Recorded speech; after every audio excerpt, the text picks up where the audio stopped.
بسم الله الرحمن الرحيم السلام عليكم ورحمة الله وبركاته داوديال ميل كستو أدوني ka joogtaan waxaan idin leenahay Ramadaan Kariim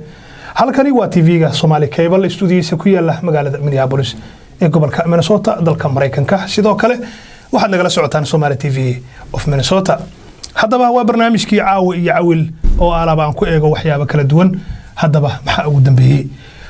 sida la wada ogyahay Soomaaliya waxa ay galaysaa kala guur xilli doorashooyin ayaa foodo inagu soo haya musharaxiin kala duwan ayaa soo booqanaya gobolka Minnesota oo kala imaanaya dunida dacaladeeda haddaba caaway waxa marti ugu barnaamijkaygan caaway iyo cawil mid ka mid ah musharaxiinta Soomaalida ah oo isagu nin dhalinyaro Soomaaliya aqoon-yahana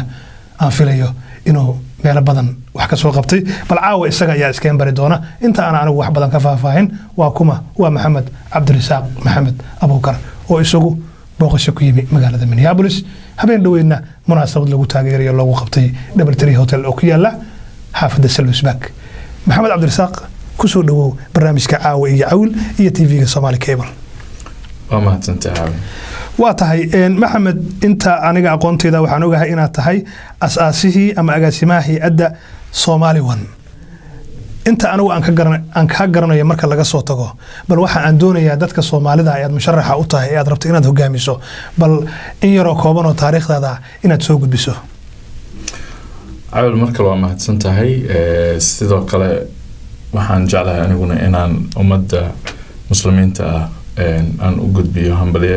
ku saabsan bishaan Ramadaanka ee barakaysan ilaahay ha naga aqbalo cibaadadan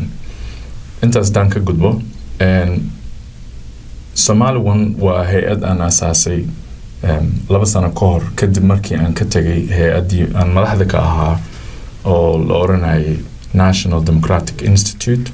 oo aan ka ahaa wax loo yaqaano country director ama chief of party hay'adaas shaqadeeda waxaan waday muddo 4 sano ku dhawaad waxayna u badnayd shaqadeeda tababarka baarlamaanka inaan kala shaqeyno arrimaha dejinta shuruucda tayintooda inaan maaragtay geyno wadamo kale iyo baarlamaano kale oo shaqeynaya si ay khibradahaas isu weydaarsadaan la shaqeynta xafiiska ra'iisul wasaaraha iyo xafiiska madaxweynaha iyo wasaaradaha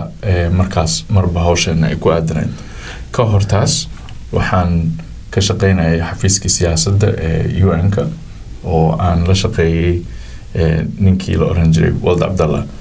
shaqada intaan wadnayna waxaa ka mid ah waxyaalihii aanu ka shaqeynay shirkii Djibouti ay ku wada hadlayeen dowladii ku meel gaarka ahayd iyo ARS ama isbahaysigii dib u xareynta Soomaaliya markaas ka hor waxaan la shaqeeyay Allah naxariistay madaxweyne Cabdullaahi Yuusuf oo aan noqday agaasimihii u noqday agaasimihii madaxtooyada wax loo yaqaan chief of staff muddo 1 sano ah halkaasaan maaragtay kasii bixi karaa waa tahay hawlo dheer baa soo qabatay Maxamed goorma ayay kugu dhalatay inaad tiraahdo anigu waxa aan rabaa inaan noqdo hogaamiyaha dalka Soomaaliya ama isu sharaxdo jagada ugu sareysa ee dalka Soomaaliya madaxweynaha والله إن تاريخ جوني أن تلمامه مثلاً مربى وحاسوب بدني وحيالها أن سيد شعبك الصوماليات إن بدن وكمل ودوني أن إسبدل أنا يقولون قربي إن إسبدل كاس أركو فرصة بدن أو نصام مرينا أن إسري الله إله مركاني ku habboon tahay in ma aragtaa aan kaalintayda aan ka qaato oo ah mid aan ku taageerayo dadka madaxda ah mas'uuliyiinta ah oo xilka haya muddadaas aan ku sheegay ka sokow 15 sano laga soo bilaabo 2001dii waxaan ka shaqeynayay Soomaaliya mar walbana waxaan u taagnaa taageerada iyo taakulaynta dadka madaxda ah ee Soomaaliya ka shaqeynaya muddadii sanadkii ugu dambeeyay ee la soo dhaafay waxa aad iigu soo weynaanaysay marba marka dambaysa in haddii aan rabo isbedel inuu aniga laftirkayga iga bilaawdo oo anigu aan wax ka geysto taasoo aan uga soo tagay shaqadeydii iyo xilalkii aan hayay iyo si aan markaas uga qayb qaato waa tahay maxamed cabdirasaaq haddii aan ku weydiiyo dalka aad isu sharaxday ee Soomaaliya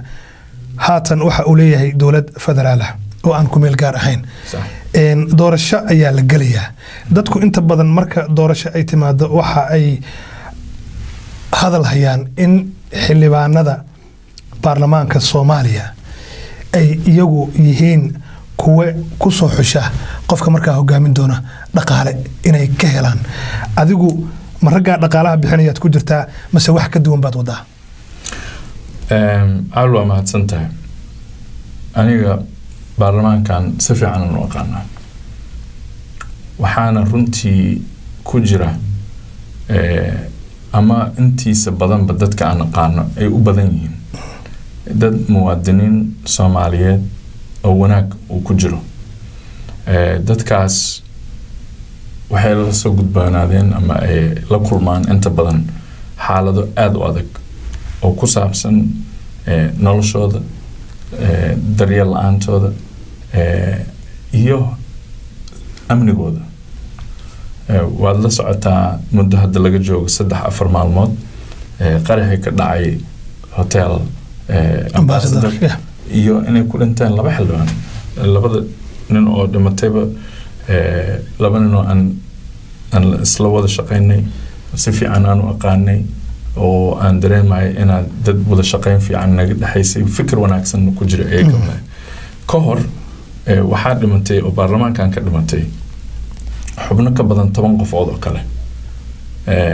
marka dadkan khatar waxay ugu jiraan maaragtaa oo naftooda ah ka shaqeynta shuruucda iyo dejinta iyo dalkan sidii u horumarin lahaayeen laftirkooda waxaa nasiib darro ah in badan waxaa la arkaa oo kaliya markii waxa la yiraahdo motion u yimaado ama marka doorasho ay timaado laakiin waxaad ogaataa baarlamaanka intiisa badan wuxuu ka shaqeeyaa dejinta shuruucda doodaha ka dhex socda shaqo badan baa halkaa ka socota ma qabo arinta lacag qaadashada inay tahay inkastoo wax badan oo kale la aaminsan waxa kaliya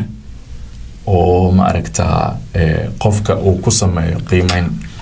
cidda uu dooranayo waa tahay xilbaan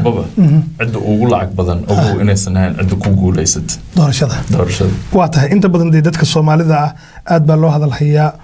dad badan oo u dhundalay ama ku dhex jira arinta way jireen marka adigu ma waxaad leedahay anigu qorshe ka duwan baan wataa oo aan rabaa in la igu doorto wax musuqmaasuq ama wax corruption ma raba in la igu doorto corruption waa waxyaalaha aan aadka uga soo horjeedo aadkan uga hadlay laga soo bilaabo maalintii aan ku dhawaaqay musharaxnimadayda bishii May 6 ilaa iyo Minnesota intii aan joogay armiya aan ka hadlay waa tahay maxaa lagu dooranayaa marka Maxamed waxaa lagu dooranayaa aqoontayda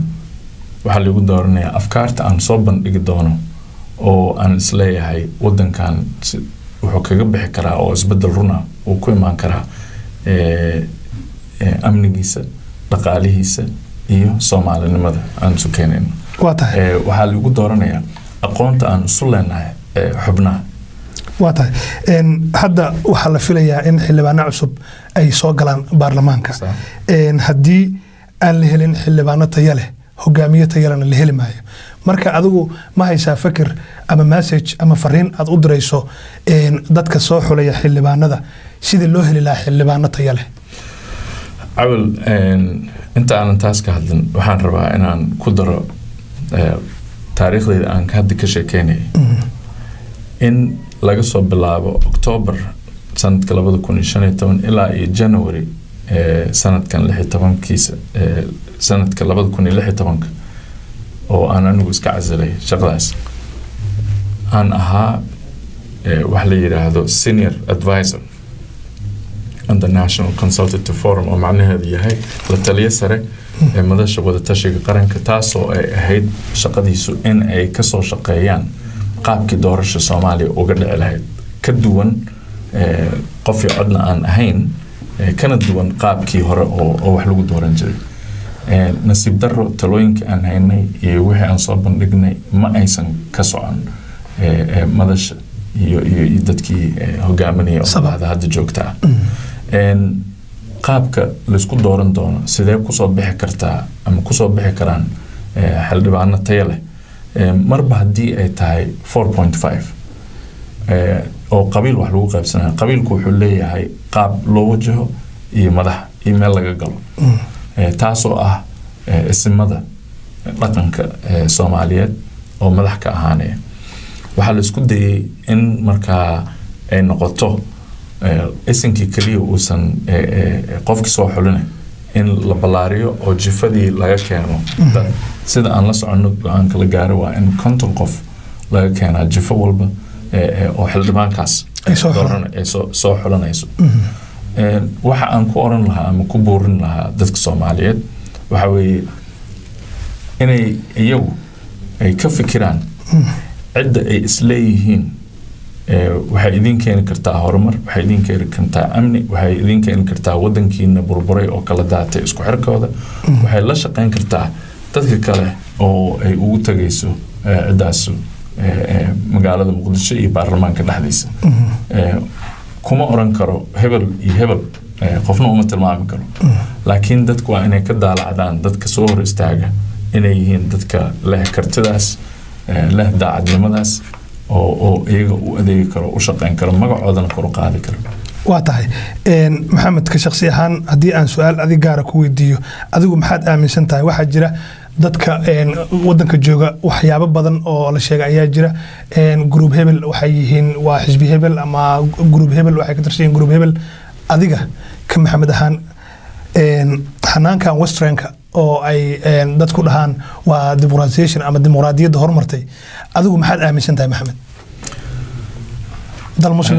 dad muslimin nahay dal baaba'san afrikeena ku naallaa geeska afrikeena ku naallaa marka waxaan rabaa bal fikirkaaga dadku inay ogaadaan waxaad aaminsan tahay aniga waxaan aaminsanahay nin muslim ah diinta islaamkaan aaminsanahay ilaahay iyo rasuulkiisaan aaminsanahay waxaan kaloo aaminsanahay Soomaalinimo intaas wixii ka dambeeya waxaan aaminsanahay qof walba in lagu xisaabi doono sida uu wax u qabtay inuu daacad ka ahaa iyo in kale waxaan leeyahay khibradda ugu dheer ee xafiiskaas dadka soo maray ama u soo tartamay ilaa hadda qofku waxaan aaminsanahay leh khibradda ugu dheer oo relevant ah khibraddaas oo ku saabsan shaqada laftirkeeda waxaan leeyahay aqoonta ugu badan oo ku saabsan shaqada laftirkeeda diyaargarowga noocaas oo kale ah ayaa wuxuu ii ogolaanayaa inaan aragtida dadka aan ka tarjumi karo waxaan ku noolaa muddo in hadda Soomaaliya gudaheeda ka shaqeeyay goboladeeda arkay dadkeeda isweydaarsanay afkaar marka waxaan aaminsanahay in afkaarta aan hayo oo aan maalin walba ka hadlo inta aan ku jiro safarkayga walaal dadka kala hadlo ee tahay wax ay dadku aad iga qaataan aan ka maaragtay ka arki karto qaabka ay noogala soo xiriiraan waxaan loo yaqaano social media ama warbaahinta bulshada ay ka mid yihiin Facebook iyo Twitter iyo website-ka oo aan ka